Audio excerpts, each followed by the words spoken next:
ito pong ganito na 4x4 by 6 feet na 21 piraso doon sa timpla na 1:12. So ito dalawang semento kaya 24.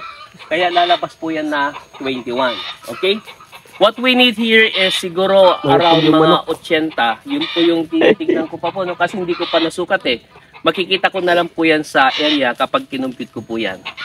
Welcome to my YouTube channel, Gaylord, your garden buddy.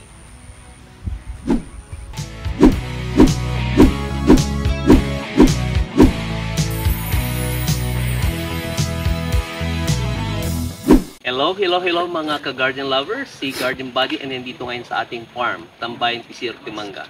Kain po muna tayo ng mani. Paborito ko po ito kasi pampatalyon daw. Ayan. Pakita mo na yan ako. Yung mga langka. Ayan po yung langka oh.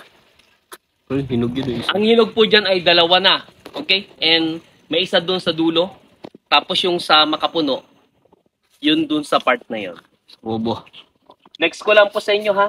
Kasi nga po itong farm, economical way na para malagyan lang ng fence, bakod, nagpagawa po ako ng poste. So ang spacing po nito is about 2.5 meters. Ngayon po, ang taas nito I think this is 6 feet. Makakausap po mamaya. Dito muna tayo. Pakita ko sa inyo. Ang sukat po is 4x4 by 6 feet. Yung 4x4 po is inches, no? Kasi ayaw ko naman po ng masyadong malaki dahil masyadong mabigat. Then, ito, meron pong allowance dito na I think this is 10 cm or 4 inches. Kasi nga, once na naglagay tayo ng barbed dito, tapos iipitin natin ganon, mas malakas, hindi mapupersa. Pag medyo nakaangat po kasi, baka pwedeng mabasag yung dito sa taas. Supposedly, ang spacing na sinasabi ko dito is 20 cm or 8 inches. Kaya lang, medyo malapit daw, pero okay lang din naman, no? Kasi naumpisan naman na nila. Nag-arrive na lang doon sa 10 inches or that is 25 cm spacing. Ito po yun. Pag naglagay po kasi ng barbed wire, parang mas maganda kasi ang habol ko po doon, yung wala nang basta-basta makakapasok. Most probably, siguro kung in addition, doon sa pinakabakod niya, if that is 2.5 meters spacing, yung poste, maglalagay na lang ako siguro ng halaman na bougainvillea sa loob. Okay? So, ito yung ginamit na forma. Ang tawag po dito ay forma, no? Itong pong mga kahoy na to. Dahil sa wala namang na 2x4 na availability, gumamit na lang ng dalawang 2x2, pinagdikit. Ayan. So pagkabuhos po niyan, I think ang magawa dito ay 20, no? 20 na piraso or 21. So ito yung magiging output. Ganyan po yung magiging output ha. Ito po, nakadesign na. Ang ibabaw po dito, most probably siguro mga 1.5 feet. Ito. Kaya ang lalabas siguro doon is around 4.5 feet. Ayan. Huwag mo ipapakitin. Ayan. Ito po yung yung tag dito. Yung ihahaluin. I think this one is class C. Ang maganda lang kasi sa semento, sa konkreto, kapag na yan, yung nababasa, mas tumitigas naman. Ang ginamit yata na halo, proportion, ay 1:12.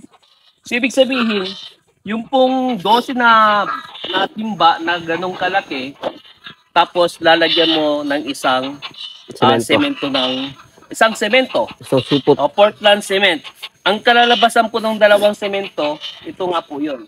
Kaya matatansyan nyo po kagad, ito pong ganito na 4x4 by 6 feet na 21 piraso, doon sa timpla na 1:12. So ito dalawang semento kaya 24, kaya lalabas po yan na 21.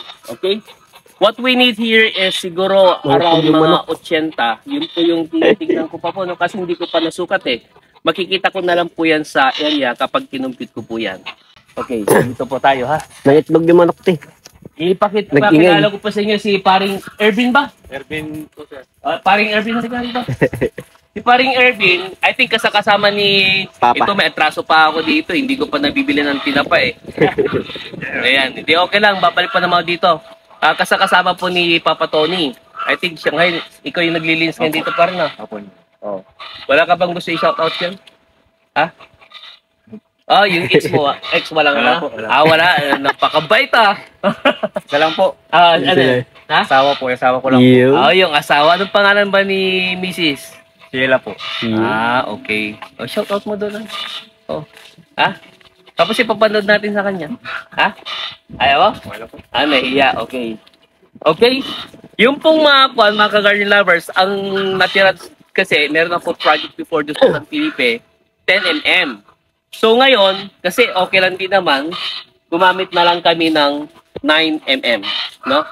9 mm, pang ito po dun sa vertical na na sa poste niya. Tapos yung spacing na 10 inches, so gumamit po kami ng 8 mm. Yun yung pang lang po yung sa may sa may barbed wire. Okay? Kasama po natin ngayon si paring Marlon, tama ba? Marlon, ayan. Kapitbahay po namin dito. So siya na po yung gagawa ng tag dito. Yung pinaka, what's this? Yung bakal, yung mismo, yung poste para sa ating pan. Pare, kaway-kaway doon, no? Iyo. Yun, no? Ayan. Ayan po, Ang natutuwa lang din ako kasi sa isang parte, siyempre, marunong din magtrabaho. Ayan po, talagang nakasukat by spacing. If that is 10 inches ang spacing. Ayan. Okay? Then kasama po natin si Papa Tony. Ayan. Kaway doon pa. Iyo. Ayun. Ang taga-video ko po ngayon si Lance, no? Yung pong aking anak. Ayan po mga ka-garden lovers, i-update ko na lang po kayo once na babakuran na po namin. Okay? Again, Gaylord, your garden buddy. Kaway-kaway. Bye-bye. Yun. Okay,